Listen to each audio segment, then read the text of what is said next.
Give us your sense, and the president's for that matter, about how you look at these numbers, and specifically the number of jobs added, the participation rate, and the wage growth. So look, David, the president's completely right. These are good numbers.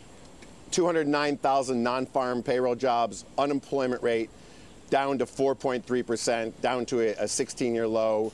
We're bringing Americans back into the workforce, and that's what the president set out to do, and that's what the president is doing.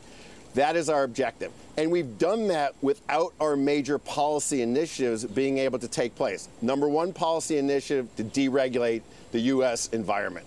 We still haven't gotten most of our nominees through the regulatory process. We got a couple through yesterday in a big package of nominees that went through. We got some of our CFTC members through. We didn't get our FERC members through. We didn't get other members through. When we get those members through, we're going to be able to continue deregulating markets and the environment so we can continue to invest capital in the United States and can continue to create great high-paying jobs in America. This is all about not only growing the economy, but growing the economy so we can create great high-paying jobs for Americans and bring more and more people back to the workforce. That's what the president's committed to do. That's what I'm committed to do. So let's talk about those high-paying jobs, because wage growth is up about 2.5% year over year. Yeah. A lot of economists still find that rather tepid. And it's good, but it's not good enough.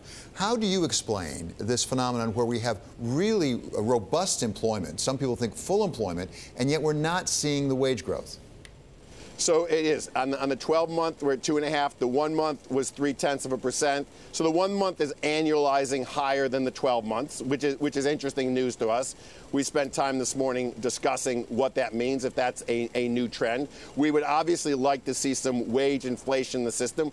Wage inflation means that we're putting more income in consumers' pockets. When consumers have more income and then we lower their tax rates on top of that, they'll have more money to spend, driving more and more economic growth. So that's really what we want to see. We need to create the jobs. We need to create the jobs by getting rid of the regulation that's bogging down industry. We need to reform the tax code so we can incentivize companies to invest in America. That's what we're trying to do. We are totally committed to doing it, and we feel confident that we can get that done between now and the end of the year.